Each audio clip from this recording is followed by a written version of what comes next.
tahriibku waxa uu leeyahay dhibaatooyin aad u fara badan waxaana 17 dhalinyaro Soomaaliyeed oo horay dalka ugu tahriibay oo sanooyin ku dhibaataysnaa xeryaha qaxootiga ee dalka Liibiya ay dawladda Soomaaliya dalka dib ugu soo celisay kuwaas oo ay ka muuqatay duruuf adag ee dhinaca nolosha waxaana la socday mas'uuliyiin ka tirsan hay'adda qaxootiga qaranka dhalinyaradan oo ku xirnaa xeryaha lagu xareeyo dadka muhaajiriinta ah ee doonaya inay gaaraan wadamada Yurubta ayaa waxa ay kala kulmaan saxaraha Liibiya dhimasho dil iyo jirdil ay u geystaan magafayaasha ka ganacsada dhiiga dhalinyarada Soomaaliyeed waxayna tilmaameen in ay ku jiraan xeryahaasi dhalinyaro Soomaaliyeed oo isugu jira gabdho iyo wiilal qaar ka mid ah dhalinyarada ayaa ka warbixiyay dhibaatooyinkii ay kala kulmeen tahriibka inta ay ku jireen xeryaha qaxootiga ee wadanka Liibiya waxaan ay wiil ka soo tahriibay ka yimid dalka Liibiya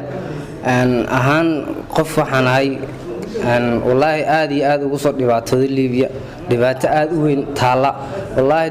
ani waxaan ka arkay saanteeda wallahi Liibiya aad bay u dhibaataysan tahay koo horta waxaan joogay muddo 2 sano aan joogay Liibiya muddo kala soo kulantay xagga inta joogtay waxa wallahi aqabada aad u badan man kala soo kulmay koo jirdil baan kala soo kulmay 2 gaajo aad u badan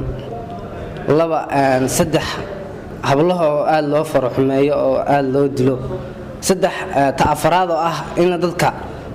ayagoo qolashooda ku jira oo meesha ku jira in laga soo baxo oo la iibsado wallahi caqabada aad u xun bay hayeen horta saxaraha bilowgii ugu horeeyay danka ka qaado aad iyo aad baan horta harraad iyo gaajo baan ugu go'nay horta dhalinyar fara badanna way naga dhimatay oo halkii ayaan ku aasnay waxaana dhacdo kale markii kale la yimid xooshashka ama aad iyo aad baa gaajo fara badan dilmo way dhalinyar fara badan bayadana naga dhimatay ilaa dad boqolaal koru gaari intaan anigu indhahayga ku arkay intii aanan arkin iska wadhaaftay anigu waxaan ku jiray saxaraha bil baan ku jiray bishaasi anoo saxaraha maraya ayaa waxaan qabsatay oo Liibiyaanku noqotaan ayaa waxaan qabsatay xaraamiintaas oo nagu haysay bil saxaraha oo noo raadinaysa tuugo weeyaan oo isla markaasina noo raadinayay inay iibiyaan dhibaato aad u fara badan baan kula kulannay saxaraha dad badan 2 qof way naga geeriyoodeen oo aan saxaab Ilaahay ahayn oo Soomaaliland ka wada tagnay Allah yarxam raxiim baan leeyahay